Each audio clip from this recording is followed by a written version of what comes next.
Hello engineers, welcome back to my another new video. আজকে আমরা দেখব কিভাবে লফটেড পোস্টবেস কমান্ডটি ব্যবহার করা হয়।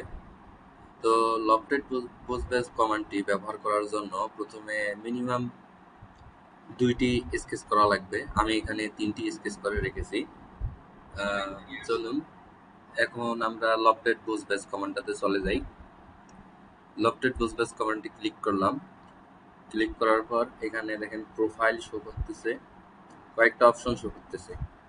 আমরা প্রোফাইলগুলো এগুলো সিলেক্ট করে দেই। দেখেন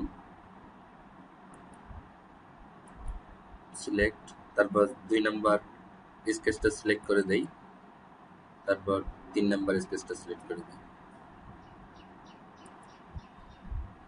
দেখেন তারপর এখানে একইভাবে থিকনেস আছে,